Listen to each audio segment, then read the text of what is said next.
Life without what is it?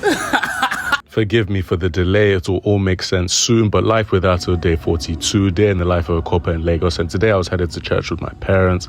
I was in teens church this morning, teaching them through miracles and how it's more important to focus on the creator than the created.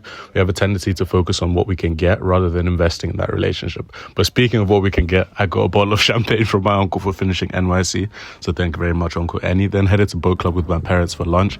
Had some king prawns. I just copied my mum, to be honest. I ordered calamari initially and then swapped before heading to the Lagos International Theatre Festival. And if you know me, you know I'm a man of colour, so I really love the aesthetics on the way there. It was at Muson Centre and there were loads of different shows in all the different halls.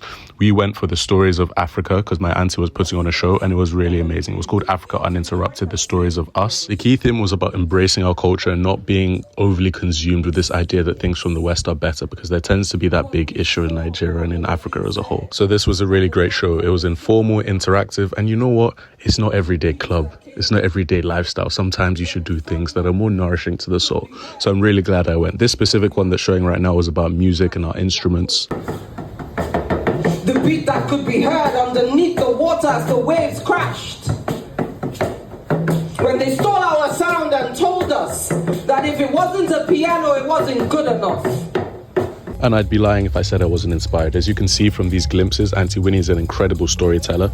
Story, story, story, story, story, story. Green Spring, story, story, story. But honestly, the whole cast and everyone that took part was great. As I mentioned before, it was informal, so they were changing between shots for the different scenes. And as I mentioned, it was very interactive. And if you know African culture, names mean something. Names are not given just because they sound nice, they're given with a purpose. So it's really great to have people come up and tell us what their names mean and why they were given those names. So Bongani means give thanks. My name is Titilayo, means forever is my joy.